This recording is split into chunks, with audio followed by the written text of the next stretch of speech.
right, so I wanted to record just a little bit and let you all know that the Rosemoor neighborhood is not new.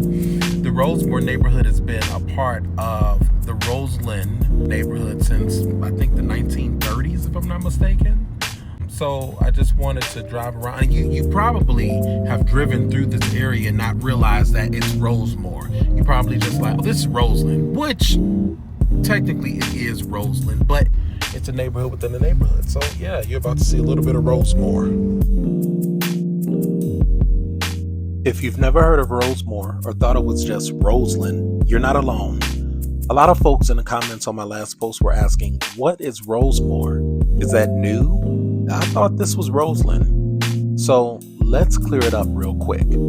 Rosemoor is not new. It's actually a smaller neighborhood within the larger Roseland community area on Chicago's South Side. Think of it how Bronzeville has The Gap, or South Shore has Jackson Park Highlands. Chicago's full of little pockets and micro hoods, and Rosemoor is one of them. It's tucked roughly between 95th Street and 107th and Michigan Avenue to Cottage Grove.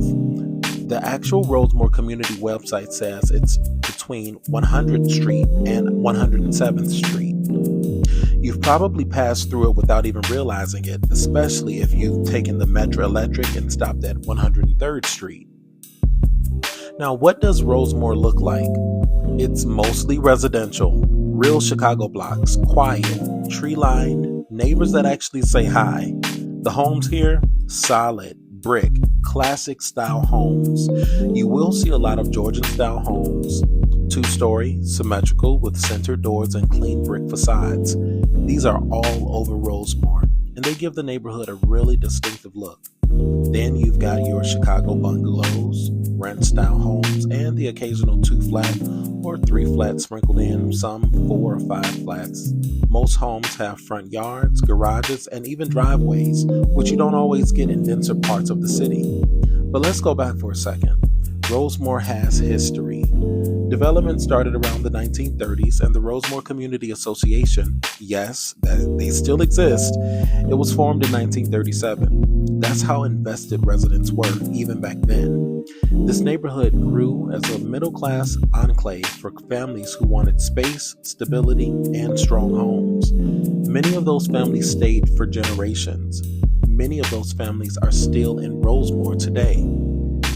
The community is predominantly black, over 90%, and full of folks who own their homes for decades. It's the kind of place where grandmas still sit on the porch and people know which house got the best Christmas lights. Transportation-wise, Rosemoor's not isolated either. The 103rd Street Rosemoor Metra electric station just reopened after renovations. You can get to the loop in about 30 minutes or so. You've also got the CTA buses and quick access to Cottage Grove and the Bishop Ford if you drive. Now let's talk about opportunity in the Rosemoor area. Home values here are still affordable, especially compared to other parts of Chicago. You can still find single-family homes under $200,000 in some parts. And with nearby Pullman getting National Monument status, interest in the surrounding areas, including Rosemoor, is growing. But here's the thing. It's not just about investment, it's about community. People here care about where they live. You'll find active block clubs, churches, small businesses, and families who've been holding it down for generations.